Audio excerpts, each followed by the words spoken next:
Thank you very much, Doctor. Good evening, ladies and gentlemen. Why do you look serious? You can't even say good evening. Oh, what's happening? Huh? You are tired. Why? We are working, aren't we?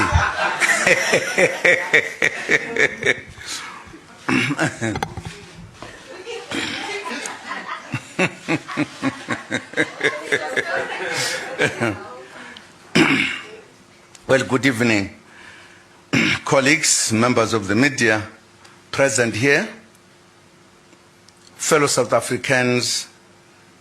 I address you after weeks of speculation about my future as President of the Republic of South Africa. In particular, I make reference to the much publicized and awaited decision of the African National Congress issued on the 13th February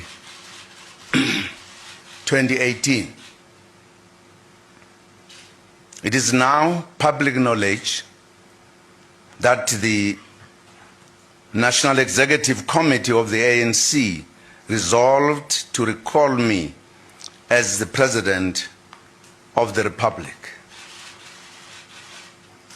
I have also learned that before I respond to the initial decision, a new decision has been made by the ANC, whose effect is that I have now been compelled to resign by way of a motion of no confidence set down for tomorrow, 15 February 2018. The ANC is indeed the party of whose nomination, on whose nomination I became a candidate for the presidency of the Republic of South Africa after its victory of the national elections of 2014. It was on the ANC's nomination that I was later elected by the majority in the National Assembly as the President of the Republic. I am forever indebted to the ANC, the liberation movement I've served almost all my life. I respect each member and leader of this glorious movement. I respect its gallant fight against centuries of white minority brutality, whose relics remain today and continue to be entrenched in all manner of sophisticated ways in order to ensure the continued survival of white privilege. I do take seriously and am grateful to the ANC that in the face of its revolutionary mission to ensure a better life for all and the creation of a non-racial, non-sexist and democratic South Africa, it deployed me at the pinnacle of its role in government. I was also elected in terms of Section 86 of the Constitution, and from that moment pledged my loyalty to the Constitution of the Republic of South Africa It has indeed been a great learning experience, a mammoth task, the performance of which can never be done without difficulty and learning on the way. None of us, no matter how perfect, can claim that the building of a new society and the marshalling of a former liberation movement into a modern political party all happen in a straight line. It has detours, human error, and boulders strewn along the path. Because the struggle and politics are human activities, their pursuit is not without the taints of human nature. All my life, I have served and will continue to serve the ANC in its pursuit of the objectives of the National Democratic Revolution.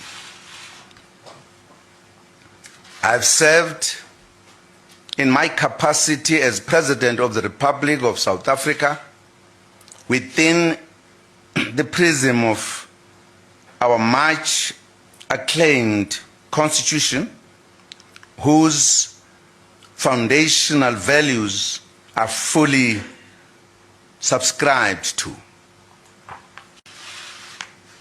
I understand fully that while I serve at the pleasure of my party, the ANC, the door through which I officially came to serve the people of South Africa is the National Assembly, without which no political party can impose its candidate on the electorate, no matter how popular. This constitutional line between party and state is often forgotten in the usual business of party political contestations. As we fight our own battles in the corridors of political power and sometimes serving the very interests of the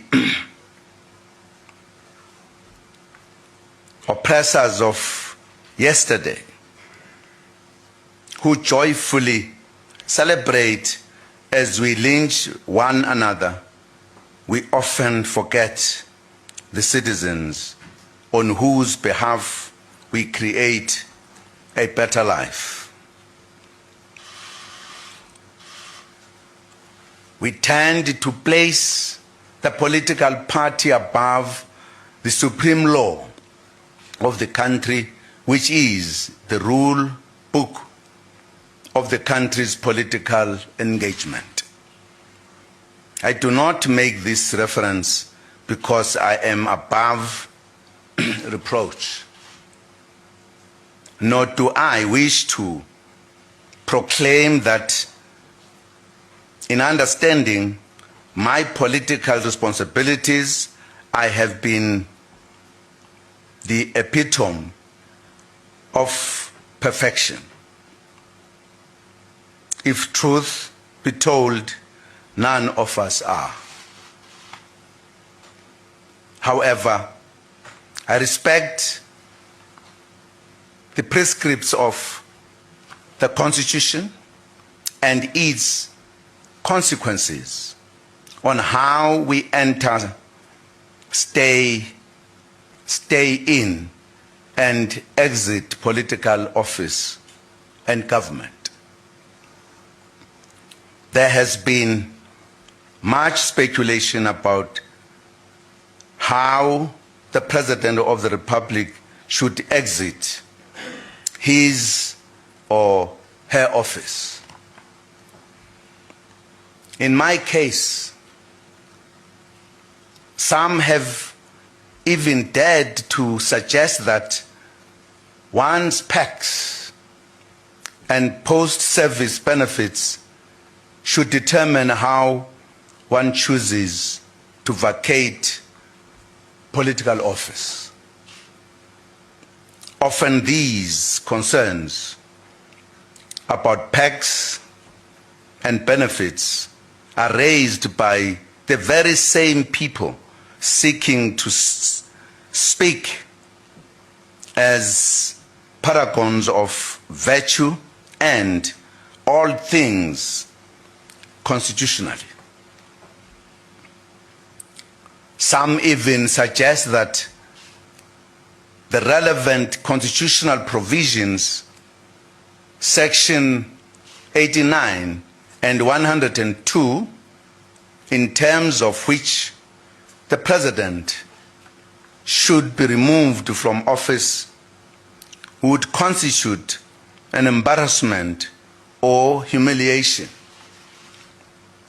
For that reason, various suggestions are made to help leaders avoid this constitutional route of vacating political office without PACs. If we avail ourselves to serve in terms of the Constitution, we should be prepared if indeed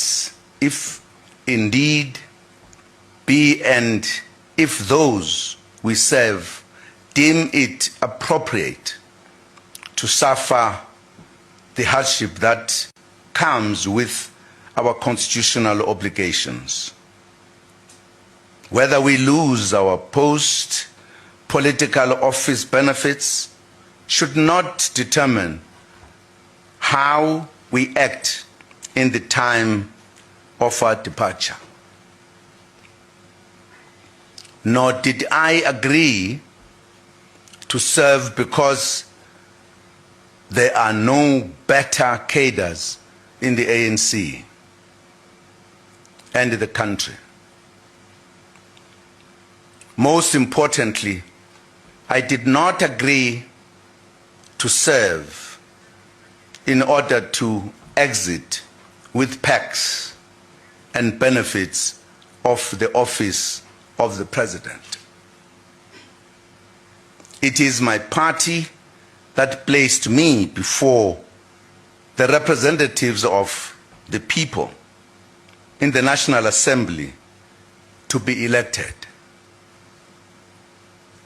It is my party that availed me to serve on the basis of the Constitution as the supreme law of the land. Make no mistake, no leader should stay beyond the time determined by the people they serve. Most importantly, no leader should seek an easy way out simply because they could not face life at the end of their term without the perks that come with their political office. I do not fear exiting political office. However, I have only asked my party to articulate my transgressions, and the reason for its immediate instruction that I vacate office. This was important in view of the discussions I held with the President of the ANC and the Secretary General of the party that were aimed at uniting our organization, the ANC.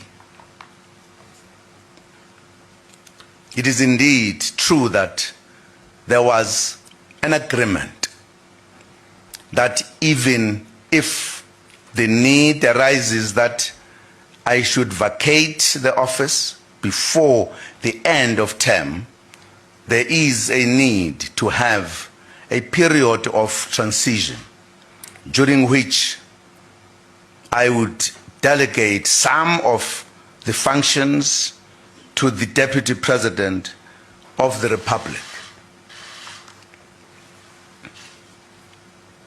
Of course, I must accept that if my party and my compatriots wish that I be removed from office, they must exercise that right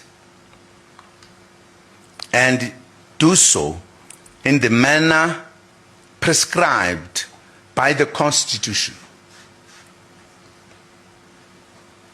I fear no motion of no confidence or impeachment, for they are the lawful mechanisms for the people of this beautiful country to remove their president.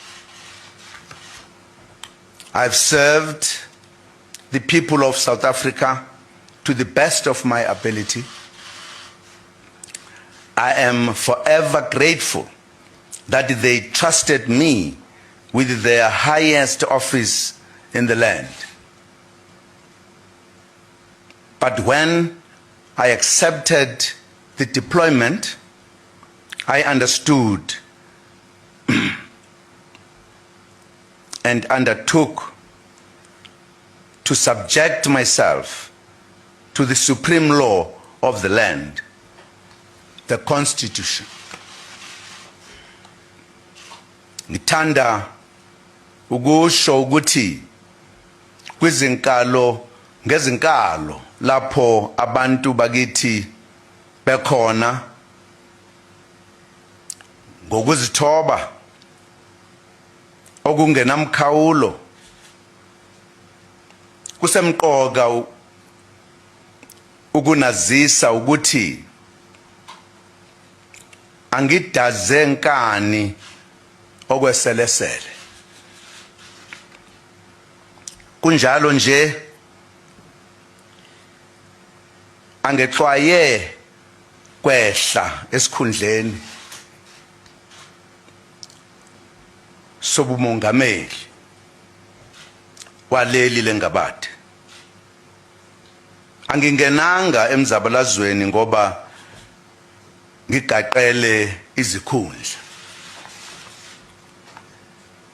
Yinye nje into engiyicelayo kini sizwe sakithi ukuthi nokho angiphume ngomgudu womthetho sisekelo okuyiwona engabe kwangawo.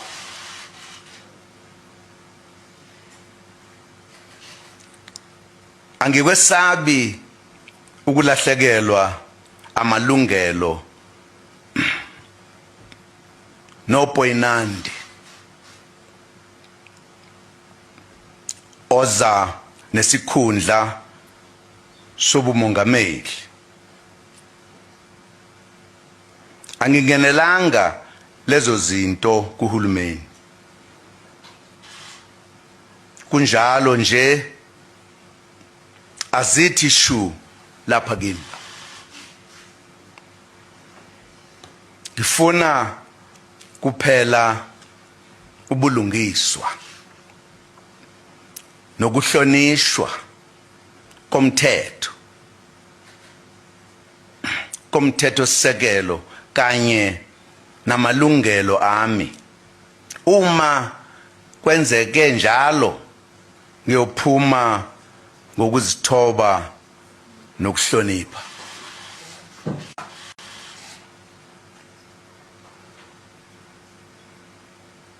Ngiyakholelwa ukuthi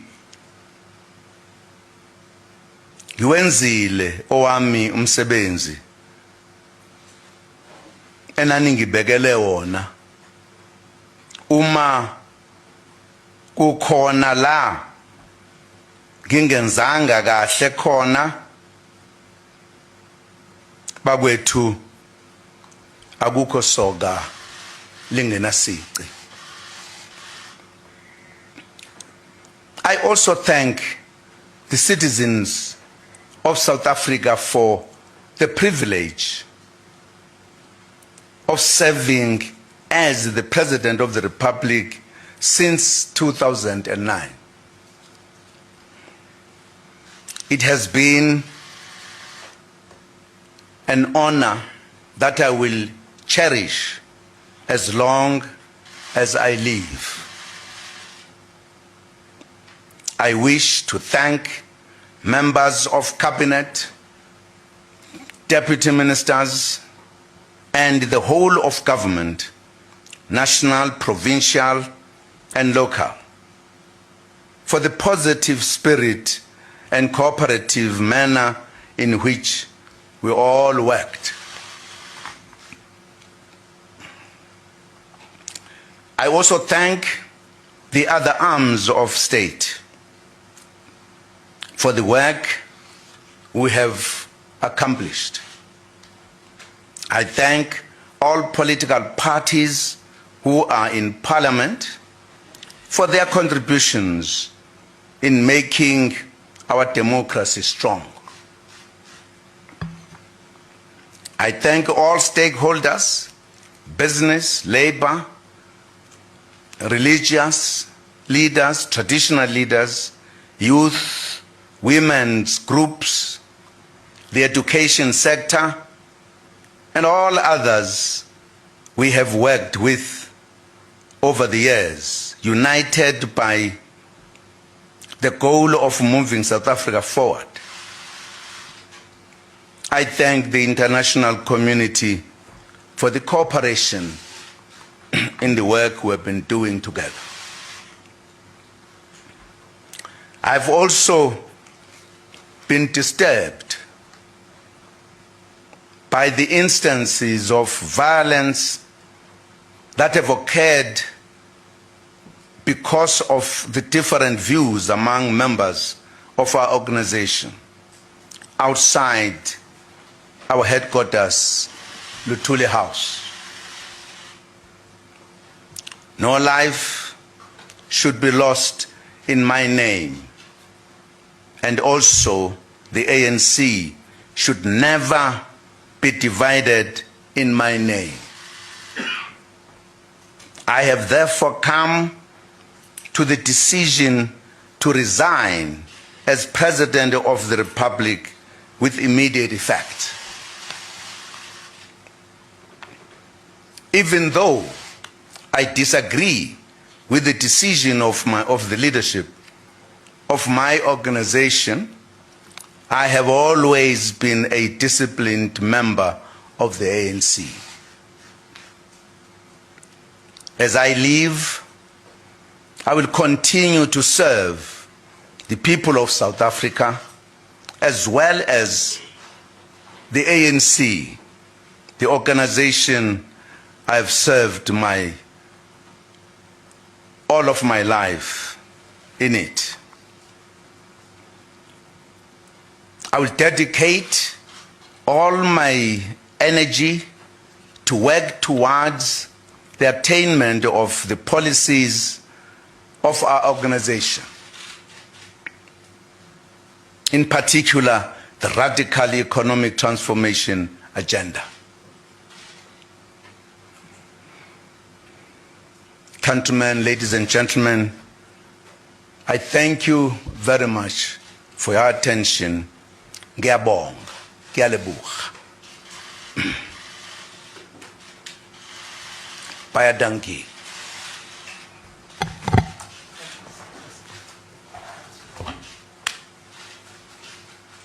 Thank you. We'll meet someone.